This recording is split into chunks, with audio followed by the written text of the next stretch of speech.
Students, my name is Professor Muaz Rasool and I'm your physics teacher. आज हम अपनी बात को आप लोगों के सेकेंड ईयर के सबसे पहले चैप्टर से स्टार्ट करेंगे और सबसे पहला चैप्टर नंबर 12 है और इसका नाम है इलेक्ट्रोस्टैटिक्स। लिहाजा मैं बहुत ज़्यादा वक्त ज़ाया किए बगैर सीधा अपने टॉपिक की तरफ आऊँगा और चैप्टर से अपनी बात को शुरू करूँगा। जैसा कि आप लोग देख सकते हैं कि मैंने पहले ही काम को आसान करने के लिए यहाँ पे सारे टॉपिक्स और उनके रिलेटिव एमसीक्यूज यहाँ पे लिख दिए हुए हैं। चैप्टर का नाम है इलेक्ट्रोस्टैटिक्स। ये फिजिक्स की वो ब्रांच है कि जिसमें हम स्टेशनरी चार्जेस के बारे में पढ़ते हैं। अब इससे पहले कि मैं बात आगे को लेके चलूँ, हमें सबसे पहले ये देखना पड़ेगा कि चार्ज किस चीज़ को कहते हैं। चार्ज की एक बेसिक डेफिनेशन के मुताबिक ये किसी भी जिस्म पे अपीयर होने वाली वो बेसिक इंट्रिंसिक प्रॉपर्टी होती है कि जिसके तहत जिस्म किसी दूसरे जिस्म को इलेक्ट्रोस्टैटिकली या तो अट्रैक्ट करना शुरू कर देता है या रिपेल करना शुरू कर देता है। अट्रैक्शन कौन करेगा? जो ऑपोजिट चार्जेस होंगे। रिपल्शन कौन करेगा? जो सिमिलर चार्जेस होंगे। इसका मतलब यहाँ पे ये हुआ कि चार्ज की दो टाइप्स होती हैं। एक टाइप कहलाती है पॉजिटिव चार्ज और दूसरी टाइप कहलाती है नेगेटिव चार्ज। पॉजिटिव चार्ज और नेगेटिव चार्ज एक दूसरे के ऑपोजिट चार्जेस हैं जो हमेशा एक दूसरे को अट्रैक्ट करेंगे। किसी भी जिस्म पर चार्ज को अपीयर करवाने का तरीका एक से ज़्यादा हो सकता है, मसलन इलेक्ट्रोस्टैटिक इंडक्शन, मसलन रबिंग। अब अगर मैं रबिंग वाले तरीके को थोड़ा सा एक्सप्लेन करूं तो जब आप दो चीज़ों को आपस में रब करते हैं तो एक चीज़ इलेक्ट्रॉन गेन करती है और दूसरी चीज़ इलेक्ट्रॉन लूज करती है। जो चीज़ इलेक्ट्रॉन गेन करेगी जाहिर सी बात है कि उस पर नेगेटिव चार्ज आ जाएगा और जो चीज़ इलेक्ट्रॉन लूज करेगी जाहिर सी बात है कि उस पर पॉजिटिव चार्ज आ जाएगा। ये उन बहुत सारे तरीकों में से एक तरीका है कि जिससे आप किसी भी चीज़ पे चार्ज अपीयर करवा सकते हैं। फिर इसी चैप्टर में आगे जाके आपने पढ़ा होगा, अपनी रूटीन की क्लासेस में पढ़ा होगा कि मिलीकैन ने 1909 में चार्ज ऑन इलेक्ट्रॉन डिस्कवर किया था और सिर्फ ये नहीं डिस्कवर किया था कि इलेक्ट्रॉन पे चार्ज कितना होता है, बल्कि ये भी डिस्कवर किया था कि जब भी किसी जिस्म पे चार्ज अपीयर होगा तो वो चार्ज हमेशा 1.6 इंटू 10⁻⁻19 कूलम का इंटेग्रल मल्टीपल होगा। और आप सबको पता है कि 1.6 इंटू 10⁻⁻19 कूलम इलेक्ट्रॉन पे चार्ज की अमाउंट होती है। इसका मतलब किसी भी जिस्म पे जो चार्ज होगा वो या तो 1.6 इंटू 10⁻⁻19 कूलम होगा या इसका ट्वाइस होगा या इसका 3 टाइम्स होगा, थ्राइस होगा या इसका 4 टाइम्स होगा एंड सो ऑन। इसको हम integral multiple of electrons charge भी कहते हैं और चार्ज की क्वांटाइजेशन भी कहते हैं। अब चार्ज के बारे में इतनी तफसीली गुफ्तगू के बाद मैं आप लोगों के इस चैप्टर के सबसे पहले टॉपिक की तरफ आऊँगा कि जिसका नाम है कूलम्स लॉ। अब अगेन स्टूडेंट्स, आपने यहाँ पे बात याद रखनी है कि आप सब लोगों ने रूटीन की क्लासेस में ये तमाम टॉपिक्स बहुत अच्छे तरीके से पढ़े हुए हैं। लिहाजा मैं इन टॉपिक्स को उतनी डिटेल से यहाँ पे डिस्कस इससे नहीं करूँगा कि ये रूटीन की क्लासेस नहीं है, ये एंटी टेस्ट की क्लासेस हैं। तो यहाँ पे हम ज़्यादा टाइम उन बातों पर लगाने की कोशिश करेंगे जो शायद हमने रूटीन की क्लासेस में नहीं देखी हुई। मसलन ये लॉ चार्ल्स ऑगस्टीन कूलम ने पेश किया था, जिसके मुताबिक अगर दो चार्जेस Q1 और Q2 पॉइंट और स्टेशनरी चार्जेस हैं तो या तो ये एक दूसरे को रिपेल करेंगे या ये एक दूसरे को अट्रैक्ट करेंगे। मेरे ख्याल से मैं ये बात पहले भी क्लियर कर चुका हूं कि रिपेल वो कब करेंगे जब सिमिलर चार्जेस होंगे और अट्रैक्ट वो कब करेंगे जब वो ऑपोजिट चार्जेस होंगे। रिपल्शन के लिए और अट्रैक्शन के लिए फोर्स लगेगी। ये फोर्स कूलम फोर्स कहलाती है, जो कूलम्स लॉ के मुताबिक दोनों चार्जेस के मैग्नीट्यूड के प्रोडक्ट के डायरेक्टली प्रोपोर्शनल होती है और दोनों चार्जेस के दरमियान डिस्टेंस के स्क्वायर के इनवर्सली प्रोपोर्शनल होती है। जैसा कि व्हाइट बोर्ड पे मैंने यहाँ पे लिखा भी हुआ, आप देख भी सकते हैं कि कूलम फोर्स चार्जेस के मैग्नीट्यूड के प्रोडक्ट के डायरेक्टली प्रोपोर्शनल है और उनके दरमियान डिस्टेंस के स्क्वायर के इनवर्सली प्रोपोर्शनल है। प्रोपोर्शनैलिटी साइन इक्वालिटी साइन से रिप्लेस होता है, साथ में कांस्टेंट आता है K, which is famously known as Coulomb's constant।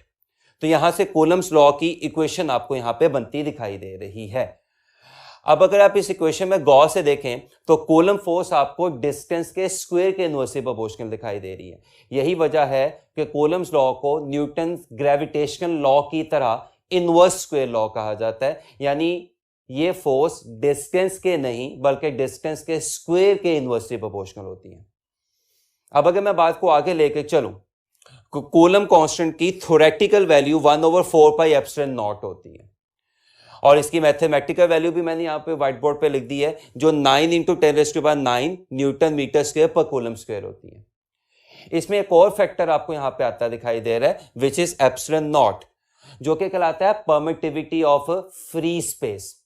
इसका मतलब ये हुआ कि कूलम कांस्टेंट की वैल्यू दो बातों पर डिपेंड करेगी। एक तो आपने सिस्टम ऑफ यूनिट कौन सा लिया हुआ है, MKS सिस्टम है, सिस्टम इंटरनेशनल है, CGS सिस्टम है, आपने सिस्टम कौन सा लिया हुआ है, इससे कूलम कांस्टेंट की वैल्यू चेंज होती जाएगी। और दूसरी बात को दोनों चार्जेस के दरमियान टाइप और नेचर ऑफ मीडियम दिखाई दे रहा है। इसका मतलब अगर दोनों चार्जेस के दरमियान मीडियम चेंज होगा तो दोनों चार्जेस के दरमियान कूलम कांस्टेंट भी चेंज हो जाएगा, और अगर कूलम कांस्टेंट भी चेंज हो जाएगा तो कूलम फोर्स भी चेंज हो जाएगी। और अगर कूलम फोर्स चेंज होगी तो कैसे चेंज होगी, बढ़ेगी या कम होगी, ये इंशाल्लाह हम इसी आर्टिकल के तीसरे पोर्शन में पढ़ेंगे। एप्सिलॉन नॉट की आपको मैथमेटिकल वैल्यू भी दिखाई दे रही है विच इज 8.85 × 10⁻12, और ये बात क्वाइट ऑब्वियस है जो आपको दिखाई दे रही है कि एप्सिलॉन नॉट के जो यूनिट्स होंगे वो कूलम कांस्टेंट के यूनिट के रिवर्स होंगे, क्योंकि फॉर्मूला में आपको के और एप्सिलॉन नॉट एक दूसरे के इनवर्स दिखाई दे रहे हैं, एक दूसरे से डिफरेंट लेवल पे दिखाई दे रहे हैं। ये आपका इस कूलम्स लॉ का पहला पोर्शन था जो कि पॉइंट और स्टेशनरी चार्जेस को डील करता है और जो कि quantitative nature of Coulomb's law भी कहलाता है। अब अगला जो पोर्शन है, या मुझे यूं कहना चाहिए जो अगले दो पोर्शंस हैं, उन पोर्शंस में हम कूलम्स लॉ की क्वालिटेटिव नेचर देखेंगे, जिसमें से दूसरा portion vector forms of the Coulomb's law भी कहलाता है। Vector form of a coulomb law के मुताबिक अगर आपके पास दो चार्जेस हैं Q1 और Q2 और उनके दरमियान डिस्टेंस है R, तो दोनों चार्जेस एक दूसरे को या तो अट्रैक्ट कर रहे होंगे या रिपेल कर रहे होंगे। अट्रैक्शन कब होगी, जब दोनों चार्जेस एक दूसरे से ऑपोजिट होंगे। रिपल्शन कब होगी, जब दोनों चार्जेस एक दूसरे के सिमिलर होंगे। अब यहीं पे vector form of the coulomb law सामने आती है, जिसके मुताबिक Q1 Q2 पे जो फोर्स लगा रहा होगा उतनी ही फोर्स Q2 Q1 पे भी लगा रहा होगा। लिहाजा दोनों चार्जेस एक दूसरे पे इक्वल एंड ऑपोजिट फोर्सेस लगा रहे होंगे, just like action reaction forces. So इसका मतलब बड़ा सिंपल सा ये हुआ कि कूलम फोर्स जो एक चार्ज दूसरे चार्ज पे लगाता है उतनी फोर्स दूसरा चार्ज पहले चार्ज पे भी लगाता है, यानी दोनों फोर्सेस मैग्नीट्यूड में एक दूसरे के इक्वल होती हैं। और माइनस साइन क्या शो कर रहा है कि दोनों फोर्सेस डायरेक्शन में एक दूसरे से ऑपोजिट होती हैं। तो ये जो मैंने यहां पे लिखा हुआ है F12 = -F21, ये कूलम्स लॉ की वेक्टर फॉर्म है, जो कि ये बताती है कि कूलम फोर्स म्यूचुअल होती है, यानी दोनों चार्जेस एक दूसरे पे एक जितनी लेकिन ऑपोजिट फोर्स लगा रहे होते हैं। अब मैं अगर इस आर्टिकल के तीसरे और आखिरी पोर्शन की तरफ आऊं तो उसमें हम ये देखेंगे कि जब भी दो चार्जेस के दरमियान मीडियम आता है तो उससे कूलम फोर्स पे क्या फर्क पड़ता है। एक्सपेरिमेंट्स ने ये बात साबित की कि जब भी दो चार्जेस के दरमियान मीडियम आता है which is other than vacuum, which is other than air, तो इट हैज बीन फाउंड कि जब भी दो चार्जेस के दरमियान कोई मीडियम आएगा तो कूलम फोर्स में पहले के मुकाबले में कमी हो जाएगी। ना अगर कूलम फोर्स में पहले के मुकाबले में कमी हो जाएगी, इसका मतलब ये हुआ कि कोई नया फैक्टर है, कोई नया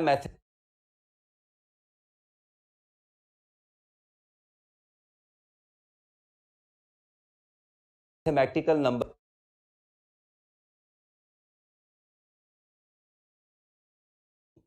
which is other than air, तो इट हैज बीन फाउंड कि जब भी दो चार्जेस के दरमियान कोई मीडियम आएगा तो कूलम फोर्स में पहले के मुकाबले में कमी हो जाएगी। ना अगर कूलम फोर्स में पहले के मुकाबले में कमी हो जाएगी, इसका मतलब ये हुआ कि कोई नया फैक्टर है, कोई नया मैथमेटिकल नंबर है जो कूलम फोर्स वाले फैक्टर में, जो कूलम लॉ वाली इक्वेशन में डिनोमिनेटर यानी नीचे वाले फैक्टर में अपीयर होना शुरू हो गया।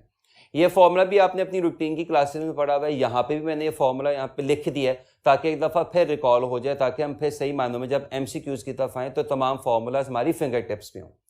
ये फॉर्मूला आप देख सकते हैं कि जब भी दो चार्जेस के दरमियान कोई मीडियम आता है तो कूलम फोर्स के फॉर्मूला में आप देख सकते हैं कि नया फैक्टर अपीयर हो रहा है which is epsilon r. This epsilon r is known as relative permittivity और डाइलेक्ट्रिक कांस्टेंट. इसकी वैल्यू डिपेंड करेगा कि कौन सा मीडियम है. मसलन अगर दोनों चार्जेस के दरमियान इंसुलेटर्स आ गए, इंसुलेटर्स लाइक एयर भी इंसुलेटर में आ सकता है, इंसुलेटर लाइक वुड आ सकता है, ग्लास आ सकता है, ये तमाम इंसुलेटर्स हैं. तो अगर दोनों चार्जेस के दरमियान इंसुलेटर आ गया है तो इंसुलेटर्स के लिए वैल्यू हमेशा 1 से ज़्यादा होती है. यानी इसका मतलब ये हुआ कि इंसुलेटर की वैल्यू 1.5 हो सकती है, 2 हो सकती है, 2.5 हो सकती है, 1 से लेस कभी नहीं हो सकती. लेकिन अगर दोनों चार्जेस के दरमियान को कंडक्टर आ जाता है लाइक आयरन, लाइक एल्यूमिनियम, अगर दोनों चार्जेस के दरमियान को कंडक्टर आ जाता है तो याद रखिएगा कंडक्टर्स के लिए एप्सिलॉन आर की वैल्यू इन्फिनिटी होती है.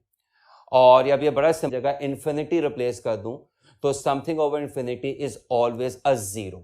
इसका मतलब अगर दो चार्जेस के दरमियान कोई कंडक्टर आ जाए, कोई मेटल आ जाए तो कूलम फोर्स का आंसर जीरो हो जाएगा, यानी दोनों चार्जेस के दरमियान फोर्स लगना बंद हो जाएगी. स्टूडेंट्स, यहां तक तो आपने जो चीजें पढ़ी हैं उनमें से मेजॉरिटी आप लोगों ने अपनी रूटीन की क्लासेस में भी पढ़ी होंगी.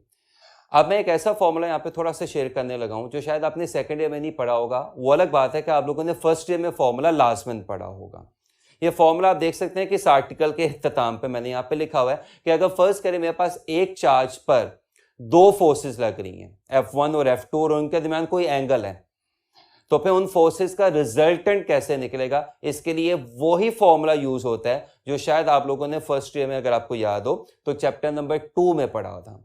मसलन अगर मेरे पास एक चार्ज है Q, उस पर दो फोर्सेस लग रही हैं F1 और F2, उनके दरमियान एंगल है थीटा, तो उन दोनों फोर्सेस का रिजल्टेंट इस फॉर्मूला से निकाला जाएगा which is F is equal to F1 square plus F2 square plus 2F1 F2 cos theta square root. F1 पहली फोर्स है, F2 दूसरी फोर्स है, और रिमेंबर ये दोनों फोर्सेस उस एक चार्ज पे लगनी जिसका भी मैंने बार बार हवाला दिया है, और थीटा उन दोनों फोर्सेस के दरमियान बनने वाला एंगल है.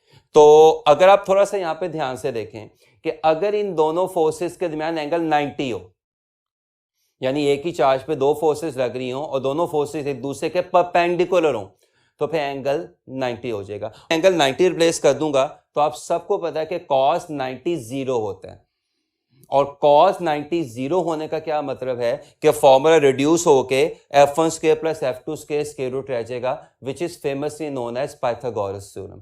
तो इसका मतलब पाइथागोरस थ्योरम भी बेसिकली इस फॉर्मूला से निकाला जा सकता है, लेकिन शर्त यह है कि अगर दो फोर्सेस एक दूसरे के परपेंडिकुलर लग रही होगी तभी एंगल 90 होने की वजह से cos 90 का आंसर जीरो आ जाएगा. अब अगर मैं थोड़े से एमसीक्यूज की तरफ आऊं जो मैंने यहाँ पे पहले से नीचे लिखे हुए हैं, सो सबसे पहले एमसीक्यू में आप देख सकते हैं कि मैंने एमसीक्यू लिखा हुआ है, आपके सामने पढ़ भी देता हूं, फिर इसका आंसर भी एक्सप्लेन कर दूंगा. When an object is rubbed with an other object and gets positively charged, its mass strictly speaking. अब अगर आपको याद हो तो लेक्चर के स्टार्ट में मैंने आपको बताया था कि जब भी कोई चीज इलेक्ट्रॉन लूज करती है तो उस पर पॉजिटिव चार्ज आ जाता है. अब इसमें कोई शक नहीं है कि इलेक्ट्रॉन्स की मास इंतहाई कम होती है, 9.1 इंटू 10⁻³ किलोग्राम. ये इंतहाई कम मास है, लेकिन इतनी कम मास के बावजूद अगर आप एमसीक्यू की आखिरी लाइन देखें या आखिरी सेंटेंसेस देखें स्ट्रिक्टली स्पीकिंग, तो इसका मतलब हमें इस मास को अपने इस एमसीक्यूज में कंसिडर करना पड़ेगा.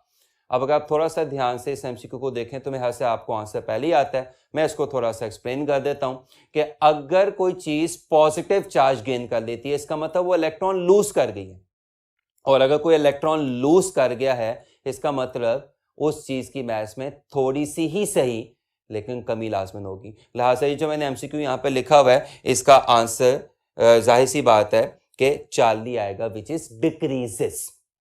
अब यहां से आप एक और एमसीक्यू भी बड़ी आसानी से बना सकते हैं कि अगर किसी चीज पे नेगेटिव चार्ज आ जाता है इसका मतलब उस चीज ने इलेक्ट्रॉन्स को गेन कर लिया, और जो चीज इलेक्ट्रॉन को गेन कर लेगी इसका मतलब वो थोड़ी सी ही सही लेकिन मैस गेन कर रही है, और जब मैस गेन होती है तो फिर जाहिर सी बात है कि मैस में फिर थोड़ा सा इजाफा होगा. लिहाजा अगर ये एमसीक्यू इन्हीं वर्डिंग्स में पॉजिटिवली चार्ज से पूछा जाए तो इस एमसीक्यू का आंसर रहेगा चार्ली यानी डिक्रीजेस, और अगर ये एमसीक्यू इन्हीं वर्डिंग्स में नेगेटिवली चार्ज से पूछा जाएगा तो इस एमसीक्यू का आंसर आएगा अल्फा इंक्रीजेस। इसी टॉपिक को थोड़ा सा और आगे लेके चलने के लिए जो दूसरा एमसीक्यू मैं आपके साथ डिस्कस करने लगा हूं वो भी यहां पे मैंने लिखा हुआ है। Which one is a sure test for the presence of charge on a body? क्या किसी जिस्म पे चार्ज है या नहीं है, इसका कैसे पता चलाया जाएगा? तो याद रखिएगा, एक फिनोमिनन कहलाता है इलेक्ट्रोस्टैटिक इंडक्शन। ये फिनोमिना किसी न्यूट्रल चीज को भी इस काबिल बना देता है कि वो किसी भी दूसरी चीज को अपनी तरफ अट्रैक्ट करना शुरू कर दे। लिहाजा अट्रैक्शन चार्ज ऑब्जेक्ट भी कर सकता है और अट्रैक्शन न्यूट्रल ऑब्जेक्ट भी कर सकता है। इससे एक बात बड़ी सिंपल सी है कि किसी भी चीज का अट्रैक्शन अंडरगो करने का यह हरगिज़ मतलब नहीं है कि वो चार्ज है या नहीं है। यानी चार्ज ऑब्जेक्ट भी अट्रैक्शन कर सकता है और न्यूट्रल ऑब्जेक्ट भी अट्रैक्शन कर सकता है। लिहाजा किसी भी चीज पे चार्ज है या नहीं है, इसका श्योर टेस्ट अट्रैक्शन कभी भी नहीं होगा, इसका श्योर टेस्ट हमेशा रिपल्शन होगा। लिहाजा आपके इस पर्टिकुलर एमसीक्यू का आंसर होगा बीटा रिपल्शन। इसी टॉपिक को थोड़ा सा और आगे लेके चलते हैं और तीसरा एमसीक्यू डिस्कस करते हैं।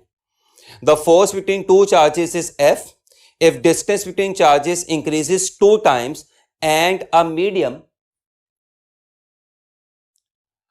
of epsilon r equals 4 is introduced between the charges. Now force between charges will be. अब आप क्लियरली देख सकते हैं कि सबसे पहले तो आपने क्या कर दिया कि दोनों चार्जेस के दरमियान डिस्टेंस 2 टाइम्स कर दिया। अब अगर आप दोनों चार्जेस के दरमियान डिस्टेंस 2 टाइम्स कर रहे हैं तो आपको पता है coulomb force inverse square law follow करती है, यानी कूलम फोर्स डिस्टेंस के स्क्वायर के इनवर्सली प्रोपोर्शनल है। इसका मतलब जब डिस्टेंस 2 टाइम्स बढ़ेगा तो फोर्स में 4 गुना यानी 4 टाइम्स की कमी आएगी।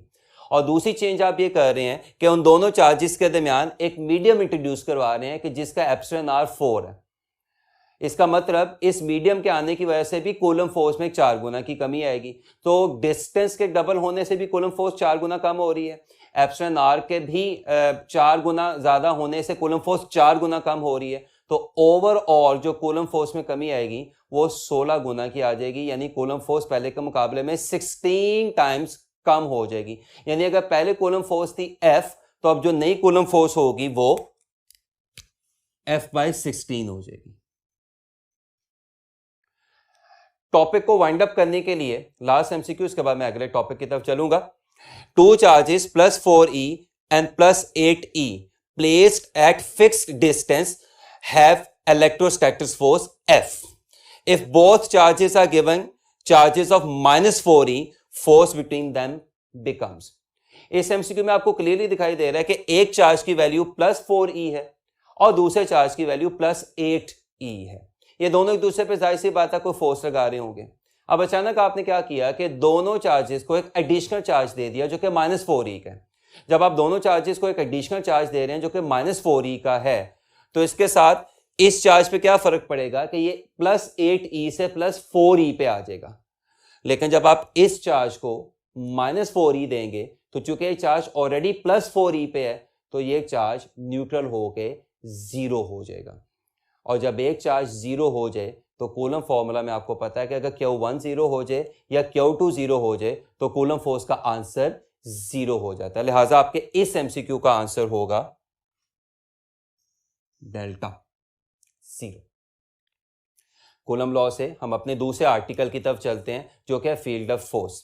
माइकल फैराडे ने बताया था कि किसी भी चार्ज के गिर्द एक ऐसा एरिया कि जिस एरिया में चार्ज का इन्फ्लुएंस कोई दूसरा चार्ज महसूस कर सके वो उस पहले वाले चार्ज की इलेक्ट्रिक फील्ड कहलाता है, जस्ट लाइक ग्रेविटेशनल फील्ड जो कि जमीन के गिर्द होती है। लेकिन ग्रेविटेशनल फील्ड में आपको पता है कि ग्रेविटी अंडरगो होती है और एक्ट करती है, और आपको पता है इलेक्ट्रिक जो फील्ड होती है उसमें कूलम फोर्स एक्ट कर रही होती है। इसको एक्सप्लेन करने के लिए भी यहाँ पे मैंने थोड़ा सा पहले हेल्पिंग मटेरियल आपके साथ शेयर कर दिया है कि फर्स्ट के लिए आपके पास एक चार्ज है प्लस Q। ये गोल दायरा ये सर्कल शो कर रहा है इसकी इलेक्ट्रिक फील्ड को। मैं इस P पे इस चार्ज की इलेक्ट्रिक फील्ड फाइंड करना चाहता हूं तो उसके लिए मैं क्या करूंगा कि इस P पे एक टेस्ट चार्ज Q0 ला के रख दूंगा। अब क्या होगा कि ये जो चार्ज होगा ये इस टेस्ट चार्ज Q0 को एक फोर्स के तहत रिपेल करना शुरू कर देगा। यानी ये जो चार्ज है ये इस Q0 पे क्या करेगा, एक फोर्स लगाना शुरू कर देगा, जिससे हमें पता चल जाएगा कि ये टेस्ट चार्ज किसी चार्ज की फील्ड में आ गया है। जो ही ये काम होगा तो यहाँ से हम इलेक्ट्रिक फील्ड का एक बड़ा आसान सा फॉर्मूला बना देंगे। ये फॉर्मूला भी आपने अपनी रूटीन की क्लासेस में डेफिनेटली पढ़ा हुआ है कि electric field basically test charge पे लगने वाली फोर्स होती है, force on unit positive charge. लेकिन इस फॉर्मूला में प्रॉब्लम बाज बच्चों को ये आती है कि जिस चार्ज की आप फील्ड निकाल रहे हैं, जिस चार्ज की आप फील्ड निकालने की कोशिश कर रहे हैं, वो चार्ज आपको दिखाई नहीं दे रहा है, टेस्ट चार्ज आपको दिखाई दे रहा है। तो अगर आप यहां पे कूलम फोर्स का फॉर्मूला रिप्लेस कर दें के Q1 Q2 over are square, तो आप देख सकते हैं आपका वो फॉर्मूला बन जाएगा जिसमें वही चार्ज आ रहा होगा जिसकी आप इलेक्ट्रिक फील्ड निकालने की कोशिश कर रहे हैं। E is electric field intensity, E is electric field strength. ये आपको किसी भी जगह पे चार्ज की इलेक्ट्रिक फील्ड की वैल्यू और उसकी डायरेक्शन के बारे में बताती है। ये फॉर्मूला आपको बड़ी आसानी से ई के यूनिट्स के बारे में बता देगा। फोर्स का यूनिट न्यूटन होता है, चार्ज का यूनिट कूलम होता है, इसका मतलब इलेक्ट्रिक फील्ड का यूनिट न्यूटन पर कूलम होगा। And just like coulomb force, electric field भी मीडियम के आने से बिल्कुल उसी तरह कम होगी जिस तरह कूलम फोर्स कम होती है। यानी कूलम फोर्स के नए फॉर्मूला में भी एप्सिलॉन आर नीचे डिनोमिनेटर में आता था और इलेक्ट्रिक फील्ड के नए फॉर्मूला में भी एप्सिलॉन आर नीचे डिनोमिनेटर में आ रहा है। तो सिर्फ कूलम फोर्स मीडियम के आने से कम नहीं होती, बल्कि इलेक्ट्रिक फील्ड इंटेंसिटी यानी ई भी मीडियम के आने से कम हो जाती है। अब मैं एक ऐसा टॉपिक आपके साथ यहां पे डिस्कस करने लगा हूं कि जो कि नॉर्मली रूटीन की क्लासेस में इतना डिटेल तरीके से डिस्कस नहीं होता। Concept of zero field spot. इसका मतलब क्या है? इसका मतलब ये है कि दो चार्जेस की मौजूदगी में कोई ऐसी जगह जहां पे इलेक्ट्रिक फील्ड एग्जिस्ट ना कर रही हो, जहां पे दोनों चार्जेस की इलेक्ट्रिक फील्ड एक दूसरे को कैंसिल कर रही हो। तो इस केस में इस नतीजे में हमने 5 डिफरेंट सिचुएशंस को अपने ज़हन में रखना है। मसलन अगर दोनों चार्जेस इक्वल एंड सिमिलर हैं, यानी दोनों चार्जेस का मैग्नीट्यूड सेम है और दोनों चार्जेस पॉजिटिव हैं, या दोनों चार्जेस का मैग्नीट्यूड सेम है और दोनों चार्जेस नेगेटिव है, तो इस सिचुएशन में जो नल पॉइंट होगा या जीरो फील्ड स्पॉट होगा वो दोनों चार्जेस के बिल्कुल सेंटर में, मिड में लाई कर रहा होगा। दूसरा केस क्या हो सकता है कि दोनों चार्जेस सिमिलर हों लेकिन अनइक्वल हों, यानी एक +5 कूलम हो और दूसरा +2 कूलम हो। तो अब इस सिचुएशन में जो जीरो पॉइंट होगा या नल पॉइंट होगा वो लाई तो दोनों चार्जेस के दरमियान में करेगा, लेकिन वो मिड पे नहीं होगा, बल्कि वो बड़े वाले चार्ज से दूर होगा और छोटे वाले चार्ज के करीब होगा। अच्छा, अब तीसरा केस ये हो सकता है कि आपके पास दो चार्जेस हों, दोनों का मैग्नीट्यूड सेम हो लेकिन चार्जेस की टाइप ऑपोजिट हो। मसलन एक +2 कूलम का चार्ज है और दूसरा -2 कूलम का चार्ज है। तो एग्जांपल होगी दो इक्वल एंड ऑपोजिट चार्जेस की।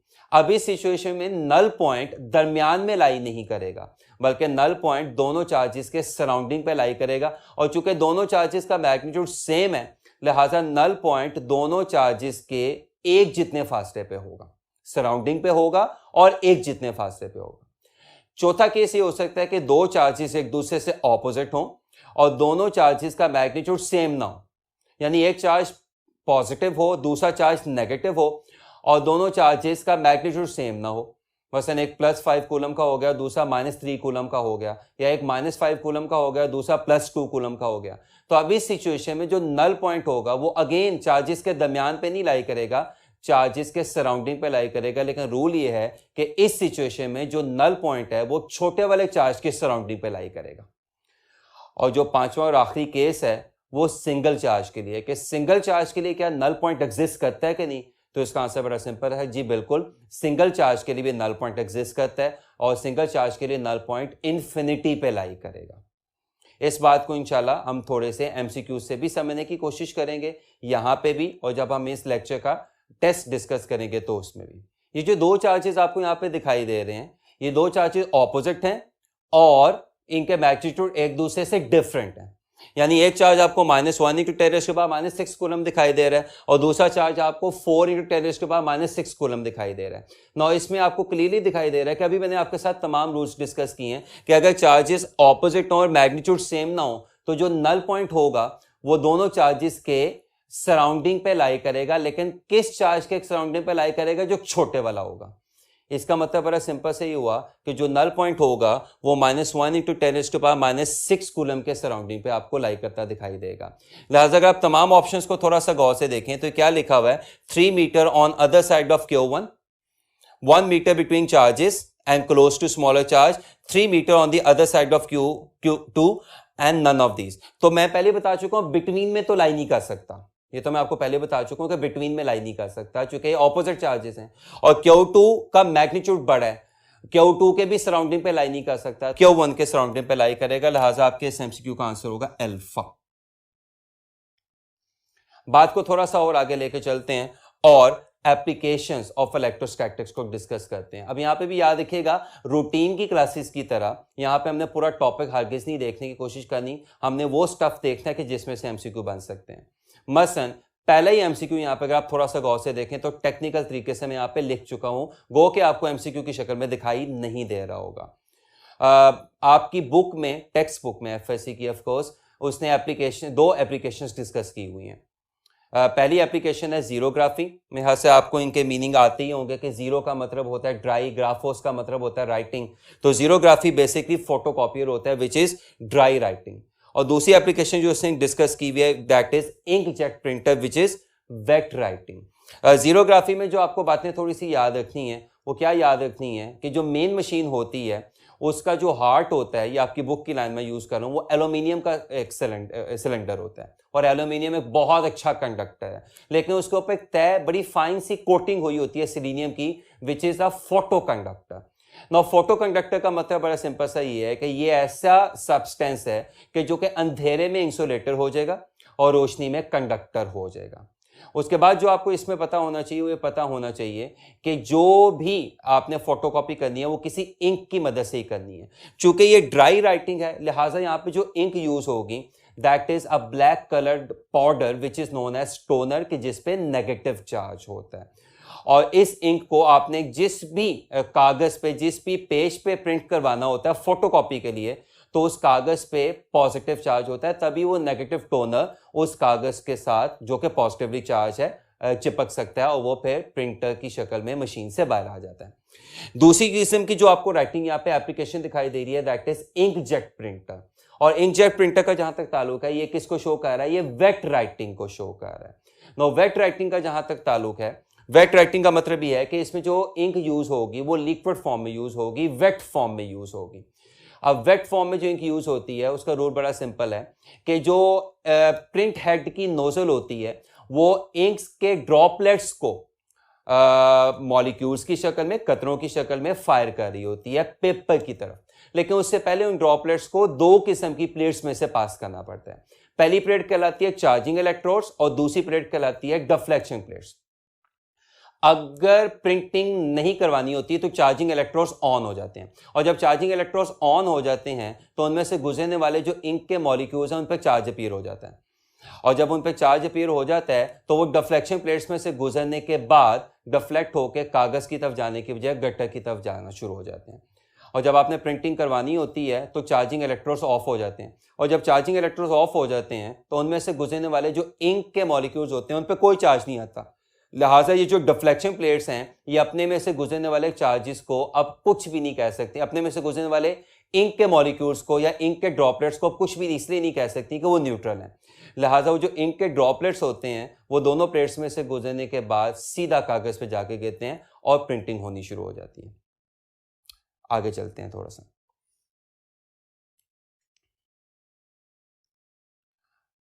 अपने लास्ट पोर्शन की तरफ मैं आ रहा हूँ, बात को वाइंड अप करने की तरफ आ रहे हैं। हमारा जो आज का नेक्स्ट काम है वो है इलेक्ट्रिक फ्लक्स। किसी भी एरिया में से गुजरने वाली number of electric lines of force, उस एरिया का क्या कहलाता है? इलेक्ट्रिक फ्लक्स कहलाता है। फॉर्मूला आपने रूटीन की क्लासेस में पढ़ा हुआ है, फॉर्मूला मैंने वहां पे लिखा भी हुआ है, phi is equal to E dot A E A cos theta, उसका यूनिट भी मैंने साथ यहाँ पे लिख दिया हुआ है, newton metre square per coulomb. इसमें जो आपको कैपिटल ए के ऊपर वेक्टर का साइन दिखाई दे रहा है, ये कैपिटल ए जिसके ऊपर वेक्टर का साइन है, this is known as vector area. और ये जो कैपिटल ए है, आगे जो फॉर्मूला में आपको दिखाई दे रहा है कि जिसके ऊपर कोई वेक्टर का साइन नहीं है, दैट इज सरफेस एरिया और प्लेन एरिया। और ये रूल बड़ा सिंपल सा ही है कि वेक्टर एरिया हमेशा अपनी सरफेस के नॉर्मल होगा। मसलन अगर मैं इस व्हाइट बोर्ड की एग्जांपल दूं तो ये व्हाइट बोर्ड बेसिकली सरफेस है और ये इसका वेक्टर एरिया होगा जो हमेशा अपनी सरफेस के नॉर्मल होगा। अब यहाँ पे दो बड़े सिंपल से रूल आ जाते हैं, ये भी आपकी बुक में कैटेगोरिकली लिखे हुए हैं, मैं दोनों रूल्स आपके साथ डिस्कस कर देता हूं कि जब सरफेस एरिया पैरेलल होगा तो वेक्टर एरिया इलेक्ट्रिक फील्ड के परपेंडिकुलर हो जाएगा। मैं फिर बोल देता हूं, जब सरफेस एरिया इलेक्ट्रिक फील्ड के पैरेलल होगा तो वेक्टर एरिया इलेक्ट्रिक फील्ड के परपेंडिकुलर हो जाएगा और एंगल 90 बनेगा और cos 90 0 होता है, इसका मतलब कोई फ्लक्स पास नहीं करेगा। लेकिन जब सरफेस एरिया इलेक्ट्रिक फील्ड के परपेंडिकुलर होता है तो वेक्टर एरिया इलेक्ट्रिक फील्ड के पैरेलल होगा और अब इस सिचुएशन में एंगल 0 हो जाएगा और cos 0 का मतलब ये है कि आंसर 1 आएगा और मैक्सिमम फ्लक्स EA पास करेगा। ये दोनों रिजल्ट आपकी टेक्स्ट बुक में लिखे भी हुए हैं। थोड़ा सा बात को आगे लेकर चलते हैं तो हमारा जो नेक्स्ट कॉन्सेप्ट है वो है electric flux through a close surface. अब वहां पे आप देख भी सकते हैं कि साथ में मैंने एक सिंबॉलिक डायग्राम बनाई हुई है कि जिसमें क्लोज सरफेस है जिसके अंदर एक चार्ज बंद है। अगर पॉजिटिव चार्ज है तो इससे इलेक्ट्रिक फ्लक्स बाहर की तरफ जा रहा होगा और अगर ये नेगेटिव चार्ज है तो इससे इलेक्ट्रिक फ्लक्स अंदर की तरफ आ रहा होगा, चूंकि आपको आइडिया है कि electric lines of force positive charge के लिए बाहर की तरफ जाती हैं और नेगेटिव चार्ज के लिए अंदर की तरफ आती हैं। अगर मैंने इस चार्ज की वजह से इस क्लोज सरफेस में से गुजरने वाला फ्लक्स निकाल रहा हूं तो उसका formula phi is equal to 1/epsilon0 Q है जो कि वहां पे लिखा हुआ है। उस फॉर्मूला इस फॉर्मूला में फर्क क्या है, चूंकि बजाय दोनों फॉर्मूला दिखाई दे रहे हैं। उस फॉर्मूला में स्मॉल q लिखा हुआ है, इसका मतलब है किसी ऐसे आर्टिकल की डिस्कशन हो रही है कि जिसमें क्लोज सरफेस में एक चार्ज बंद है और इस फॉर्मूला में कैपिटल Q लिखा हुआ है, इसका मतलब ये किसी ऐसे क्लोज सरफेस की डिस्कशन हो रही है जिसमें एक से ज्यादा चार्जेस बंद हैं। लिहाजा ये जो Q होगा ये Q1 plus Q2 plus Q3 जितने भी चार्जेस उस सरफेस में बंद हैं उसका सम होगा, यानी Q को हम टोटल चार्ज भी कहते हैं। तो अगर मैं इस फॉर्मूला की इंग्लिश में ट्रांसलेशन करूं तो एक ट्रांसलेशन क्या बनेगी कि electric flux through any close surface is equal to 1/epsilon0 times the total enclosed charge in that surface, and this is typically or famously known as a Gauss's law। आपकी book में उसने Gauss's law की 3 applications दी हुई हैं। अब again याद रखिएगा ये रूटीन की क्लासेस नहीं है कि जहां पे हम तीनों एप्लीकेशंस की बाकायदा कैलकुलेशन करेंगे। कैलकुलेशन आप लोगों ने पहले अपनी रूटीन की क्लासेस में की हुई हैं। यहाँ पे हमने इनको रफली देखना है और इनसे रिलेटेड कुछ एमसीक्यूज देखने की कोशिश करनी है। वैसे पहली एप्लीकेशन है E inside the hollow charge sphere. तो हॉलो चार्ज स्फीयर के अंदर इलेक्ट्रिक फील्ड का आंसर 0 होता है, लेकिन इसमें अब आपने टेक्निकली 3 या 4 बातें याद रखनी है, क्योंकि बात यहाँ पे आपकी एफएससी तक तो महदूद हो जाती है लेकिन एंटी टेस्ट की क्लासेस में नहीं। मसलन हॉलो चार्ज स्फीयर के अंदर ई 0 होता है, यानी इलेक्ट्रिक फील्ड 0 होगी। अब अगर इलेक्ट्रिक फील्ड 0 होगी तो पोटेंशियल डिफरेंस भी 0 होगा, और अगर पोटेंशियल डिफरेंस 0 होगा तो फिर यह बात याद रखिएगा पोटेंशियल कांस्टेंट होगा। इसका क्या मतलब है? इसका मतलब बड़ा सिंपल है कि जो पोटेंशियल सरफेस पे होगा वही पोटेंशियल अंदर किसी भी जगह पे होगा। मसलन अगर सरफेस पे पोटेंशियल है +5 वोल्ट तो अंदर भी पोटेंशियल होगा +5 वोल्ट। अगर सरफेस पे पोटेंशियल है -2 वोल्ट तो अंदर भी पोटेंशियल क्या होगा? -2 वोल्ट। इसका मतलब इस पॉइंट पर जो कि इस हॉलो चार्ज स्फीयर के अंदर लाई कर रहा है, इलेक्ट्रिक फील्ड 0 होगी, पोटेंशियल डिफरेंस 0 होगा और पोटेंशियल कांस्टेंट होगा। अगर मैं इसकी दूसरी एप्लीकेशन की तरफ आऊं तो this is electric field due to a infinite sheet of charge. अब electric field due to an infinite sheet of charge के लिए मैंने उस इनफाइनाइट शीट ऑफ चार्ज का एक फाइनाइट पोर्शन आपके साथ डिस्कस किया हुआ है। इस फाइनाइट पोर्शन पे आपको दिखाई दे रहा है कि चार्ज यूनिफॉर्मली डिस्ट्रीब्यूट हुआ हुआ है और हम इससे कुछ फासले पे यानी यहां पे P पॉइंट पे E की वैल्यू फाइंड करना चाहते हैं, और जो P पॉइंट पे E की वैल्यू है ये आफ्टर सीरीज ऑफ कैलकुलेशन σ/2ε0 के बराबर आती है। अगेन ये कैलकुलेशन भी आपने अपनी रूटीन की क्लासेस में की हुई है, जबकि सिग्मा आप सबको पता है सरफेस चार्ज डेंसिटी को कहते हैं, which is charge per unit area. और अब अगर मैं तीसरी और आखिरी एप्लीकेशन की तरफ आऊं तो this is electric field between 2 oppositely charge parallel plates. ऊपर वाली प्लेट पे पॉजिटिव चार्ज है और नीचे वाली प्लेट पे नेगेटिव चार्ज है। अब हम इलेक्ट्रिक फील्ड इन दोनों चार्जेस के दरमियान इस पॉइंट पे फाइंड करना चाहते हैं। तो ये रिजल्ट भी आपको दिखाई दे रहा है, ये रिजल्ट आपको σ/ε0 की शक्ल में दिखाई दे रहा है। अब यहां पे 2 बातें आपने एमसीक्यू के लिए याद रखनी है। क्या कि ये जो इलेक्ट्रिक फील्ड है जो कि 2 शीट्स की वजह से है, ये इलेक्ट्रिक फील्ड सिंगल शीट की इलेक्ट्रिक फील्ड से आपको डबल दिखाई दे रही है। और दूसरी बात आपने एक और भी याद रखनी है, और ये एमसीक्यू फ्रीक्वेंटली पूछा जाता है कि अगर इन दोनों शीट्स पे सिमिलर चार्जेस हो जाए, यानी इन दोनों शीट्स पे सिमिलर चार्जेस हो जाएं, इक्वल एंड सिमिलर चार्जेस हो जाएं, यानी दोनों एक जितनी पॉजिटिव हो जाएं या दोनों एक जितनी नेगेटिव हो जाएं, तो याद रखिएगा पे इस P पॉइंट पे E यानी इलेक्ट्रिक फील्ड का आंसर 0 हो जाएगा। अपनी बात को वाइंड अप मैं 2 MCQs के साथ करना चाहता हूं जो मैंने यहाँ पे लिखे हुए हैं।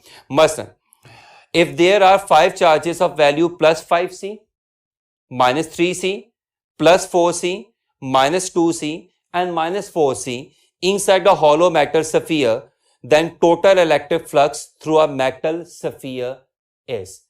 अब आप यहाँ पे क्लियरली देख सकते हैं कि अगर आप इन सबको सम करें तो इस हॉलो मेटल स्फीयर के अंदर जितने आपको पॉजिटिव चार्जेस दिखाई दे रहे हैं उतनी आपको नेगेटिव चार्जेस भी दिखाई दे रहे हैं। मैं आपको उनको सम करके दिखा देता हूं। मसलन ये +5 कूलम है और वो +4 कूलम है, तो +5 कूलम और +4 कूलम मिलके +9 कूलम बन जाएंगे।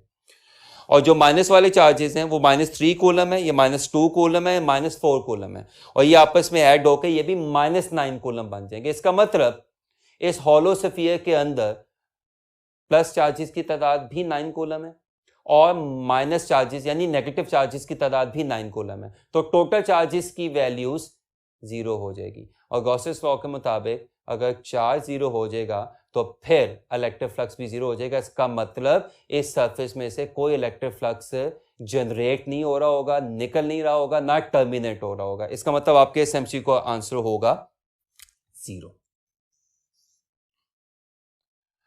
बात को वाइंड अप करते हैं जी, लास्ट एमसीक्यू की तरफ आते हैं।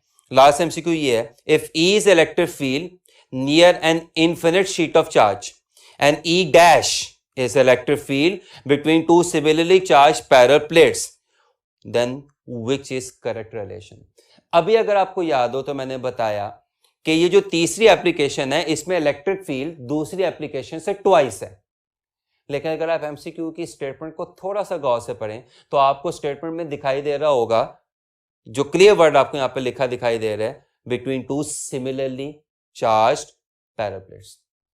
और अभी मैंने आपके साथ डिस्कस किया था कि अगर इन दोनों शीट्स पे ऑपोजिट चार्जेस की बजाय सिमिलर चार्जेस आ जाएं तो इन दोनों शीट्स के दरमियान इलेक्ट्रिक फील्ड का आंसर 0 हो जाता है। लिहाजा चूंकि इस एमसीक्यू में सिमिलरली का वर्ड लिखा हुआ है जो कि मेरे हिसाब से इस एमसीक्यू का सबसे अहम वर्ड होगा, तो इसका मतलब क्या हुआ कि पहली सिचुएशन में तो इलेक्ट्रिक फील्ड एग्जिस्ट करेगी क्योंकि वो एक शीट की वजह से है, लेकिन दूसरी सिचुएशन में इलेक्ट्रिक फील्ड एग्जिस्ट नहीं करेगी क्योंकि वो दो ऐसी शीट्स की वजह से जिन पे सिमिलर चार्ज है। लिहाजा आपके इस आखिरी एमसीक्यू का आंसर होगा डेल्टा यानी 0। होपफुली इस पूरे लेक्चर के दौरान जो कुछ मैंने आपको बताने की कोशिश की है आपको अच्छे तरीके से समझ आया होगा। All the best, take care and अल्लाह हाफिज।